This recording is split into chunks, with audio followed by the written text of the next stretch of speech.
Contudo, se lembrarmos como fracassamos justamente nessa parte da prevenção do sofrimento, nasce a suspeita de que aí se esconderia um quê da natureza indomável, desta vez da nossa própria constituição psíquica. Começando a nos ocupar dessa possibilidade, deparamos com uma afirmação tão espantosa que é preciso nos determos nela. Ela diz que boa parte da culpa por nossa miséria vem do que é chamado de nossa civilização. Seríamos bem mais felizes se a abandonássemos e retrocedêssemos a condições primitivas. A asserção me parece espantosa porque é fato estabelecido, como quer que se defina o conceito de civilização, que é tudo aquilo com que nos protegemos da ameaça das fontes do sofrer é parte da civilização. Como é que tantas pessoas chegaram a partilhar esse ponto de vista de surpreendente hostilidade à civilização? Acho que uma profunda, duradoura insatisfação com o estado civilizacional existente preparou o solo no qual, em determinadas ocasiões históricas, formou-se uma condenação. Acredito reconhecer a última e a penúltima dessas ocasiões. Não sou erudito o bastante para seguir o seu encadeamento muito longe na história da humanidade. Um fator assim, hostil à civilização, já deveria estar presente na vitória do cristianismo sobre as religiões pagãs. Estava ligado à depreciação da vida terrena, efetuada pela doutrina cristã. A penúltima ocasião se deu quando, no esteio das viagens de descobrimento, estabelecemos contato com tribos e povos primitivos. Devido à observação insuficiente e à compreensão equivocada de seus usos e costumes, eles pareceram aos europeus levar uma vida simples, feliz, de parcas necessidades, inatingível para os visitantes culturalmente superiores. A experiência posterior corrigiu vários julgamentos dessa ordem. Em muitos casos se atribuíra erradamente à ausência de complicadas exigências culturais uma maior facilidade no viver. E realmente se devia à generosidade da natureza e à comodidade na satisfação das grandes necessidades. A última ocasião nos é bem familiar. Surgiu ao tomarmos conhecimento do mecanismo das neuroses, que ameaçam minar o pouco de felicidade que tem o homem civilizado. Descobriu-se que o homem se torna neurótico porque não pode suportar a medida de privação que a sociedade lhe impõe, em prol de seus ideais culturais. E concluiu-se então que, se essas exigências fossem abolidas ou bem atenuadas, isso significaria um retorno à possibilidade de felicidade.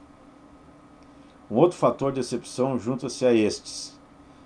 Nas últimas gerações, a humanidade fez progressos extraordinários nas ciências naturais e em sua aplicação técnica, consolidando o domínio sobre a natureza de um modo antes inimaginável.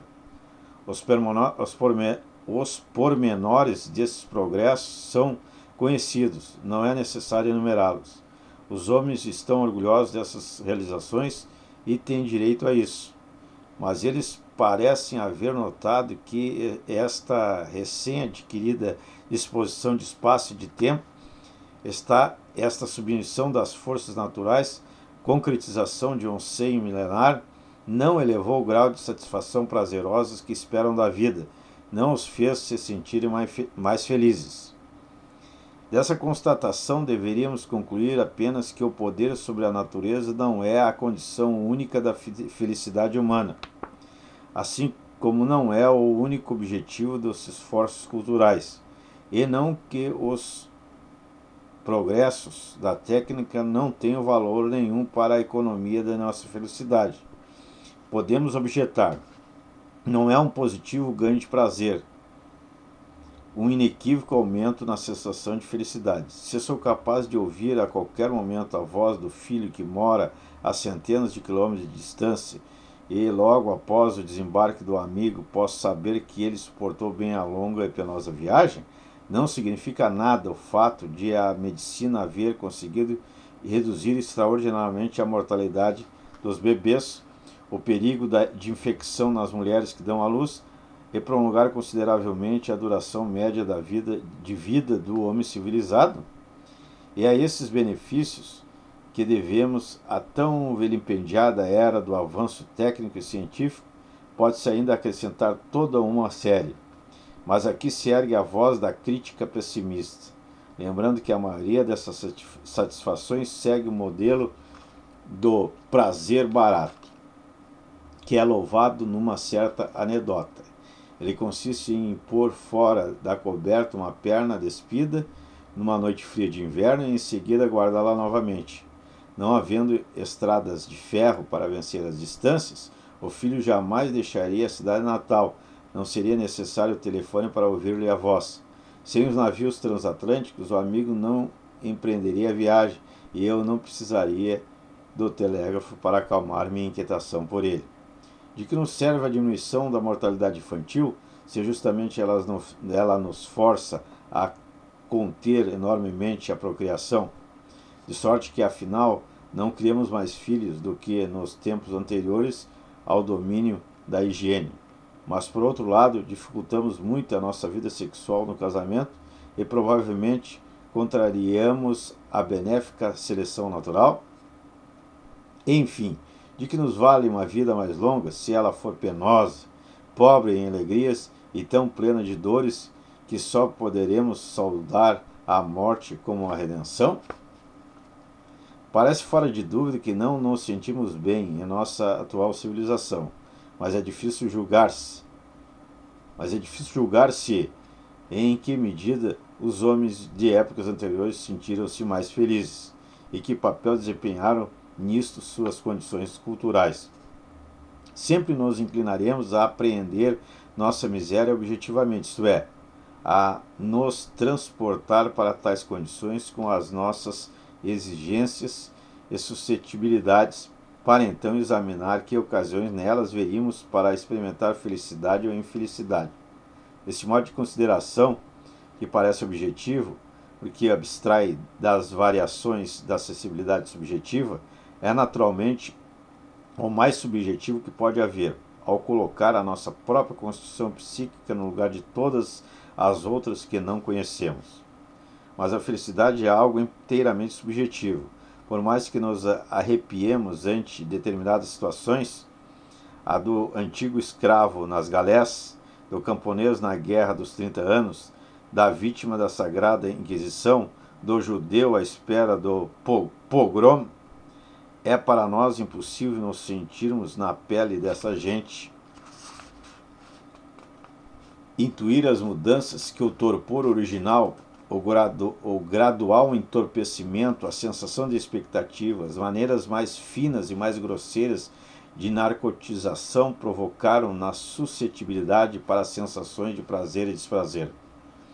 Na possibilidade de dor extrema também passam a agir dispositivos psíquicos especiais de proteção, não que para oferecer ficando fecundo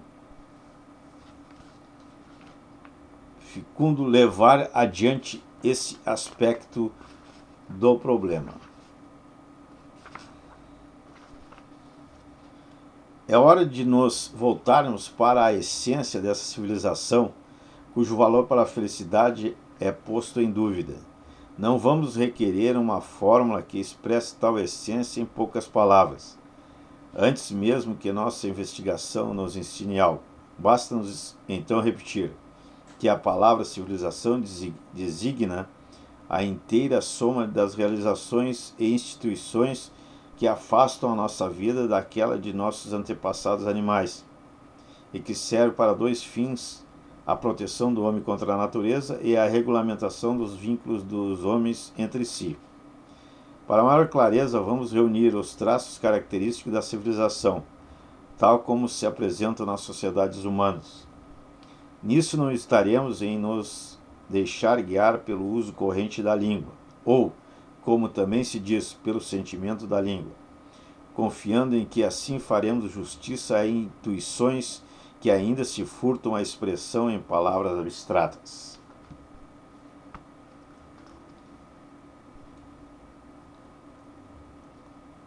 Nota de rodapé. Ver o futuro de uma ilusão, 1917. Algum material psicanalítico incompleto, de interpretação não inteiramente segura, permite ao menos uma conjectura, que parece fantástica, acerca da origem dessa proeza humana. É como se o homem primitivo estivesse habituado, ao se deparar com o fogo, a satisfazer nele um prazer infantil, apagando-o com seu jato de urina. Segundo as lendas que possuímos, não há dúvida quanto à concepção fálica original da flama que se ergue para o alto em labareda. Apagar o fogo urinando, algo a que também recorreram depois os gigantes Gulliver em Lilliput e Gargantua de Rabelais, era então como que um ato sexual com um homem, uma fruição da potência masculina numa disputa homossexual. Quem primeiro renunciou a esse prazer, poupando fogo, pôde levá-lo consigo e colocá-lo a seu serviço. Ao amortecer o fogo da sua própria excitação sexual, havia domado a força natural do fogo. Essa grande conquista cultural seria então o prêmio por uma renúncia instintual.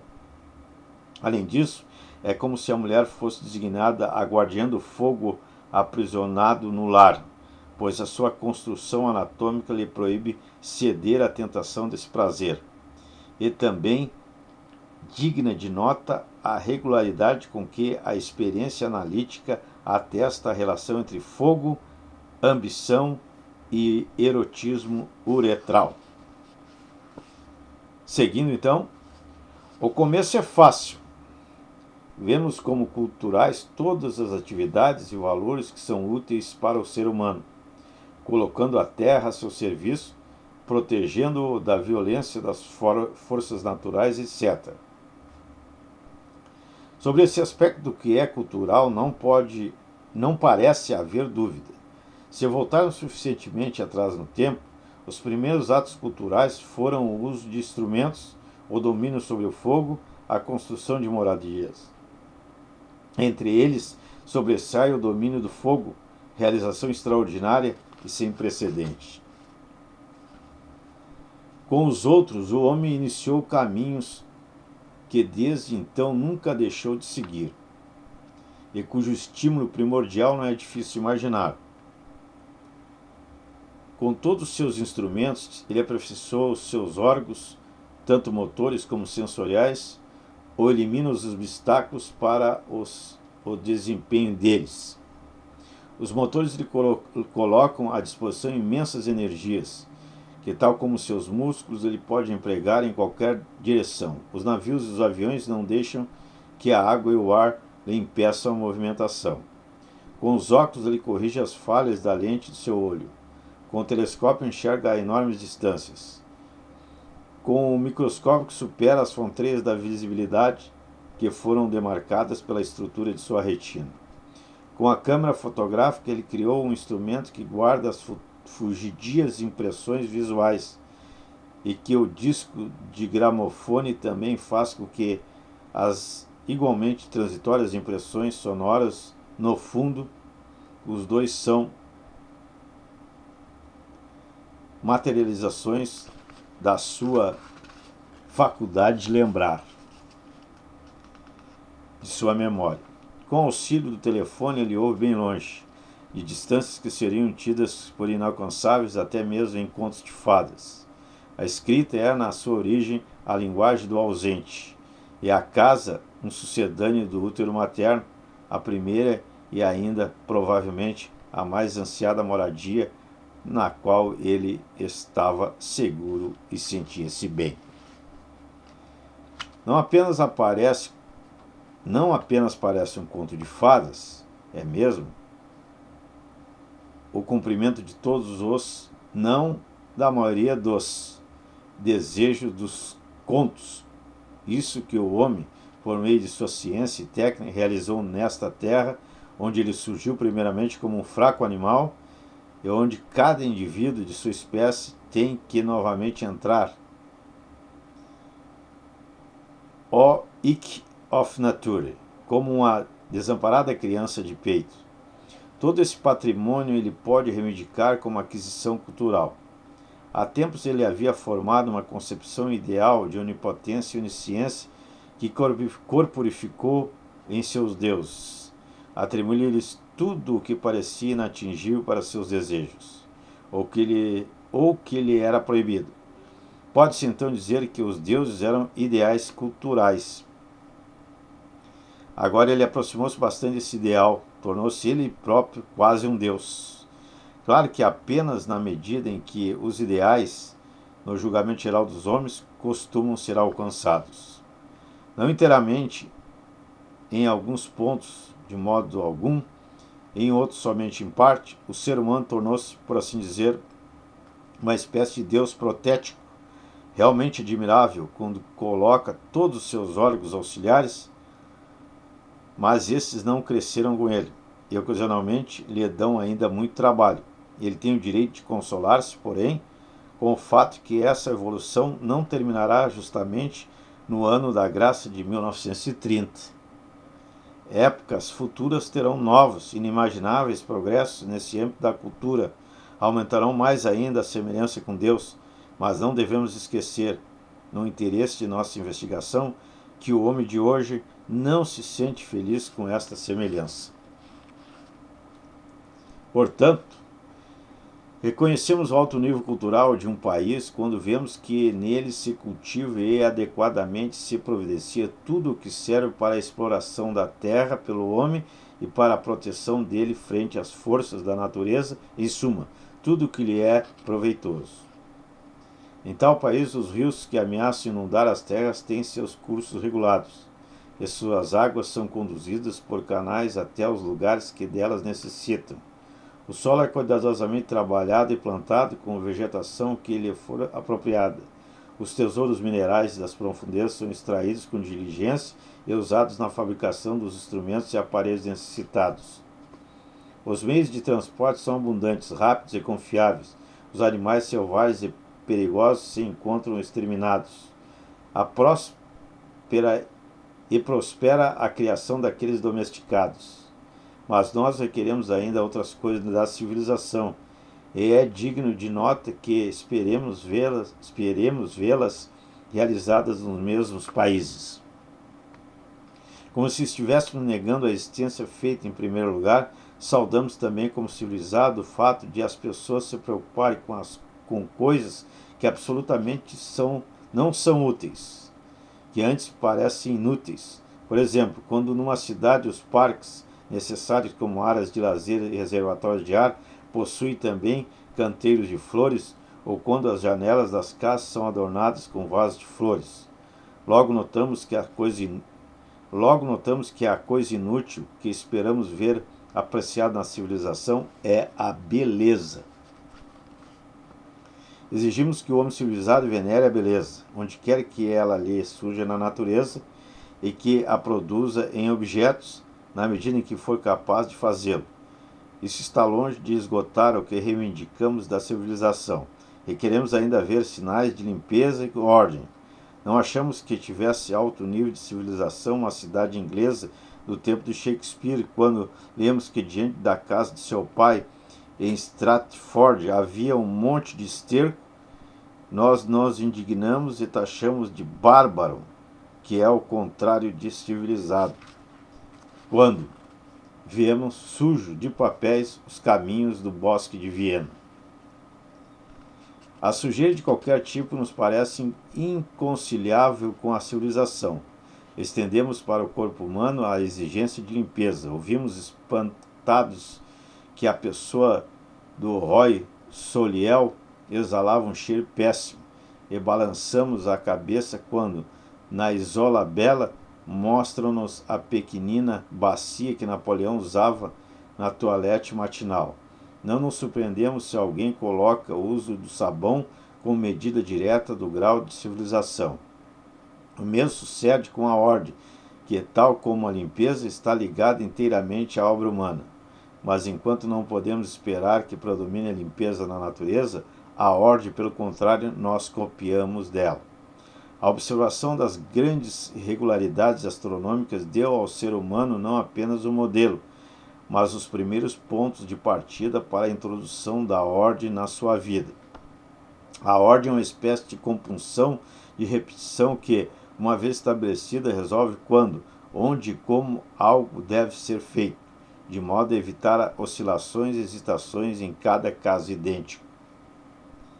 O benefício da ordem é inegável. Ela permite ao ser humano um melhor aproveitamento de espaço e tempo, enquanto poupa suas energias psíquicas.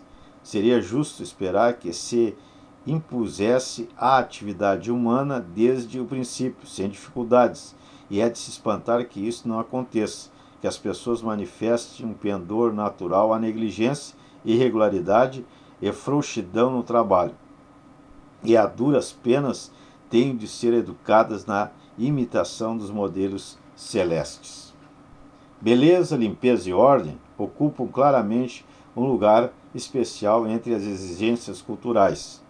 Ninguém dirá que elas são importantes para a vida, como o domínio das forças naturais e outros fenômenos que ainda veremos, mas ninguém as porá em segundo plano como coisas acessórias. O fato de a civilização não considerar apenas o que é útil já se mostra no exemplo da beleza, que não desejamos ver excluída dos interesses da civilização. A vantagem da ordem é evidente. Quanto à limpeza, devemos considerar que é também requerida pela higiene e podemos conjecturar que nesse nexo não era inteiramente desconhecido antes da época de prevenção científica das doenças. Mas a utilidade não explica de todo esse empenho. Algo mais tem de estar em jogo.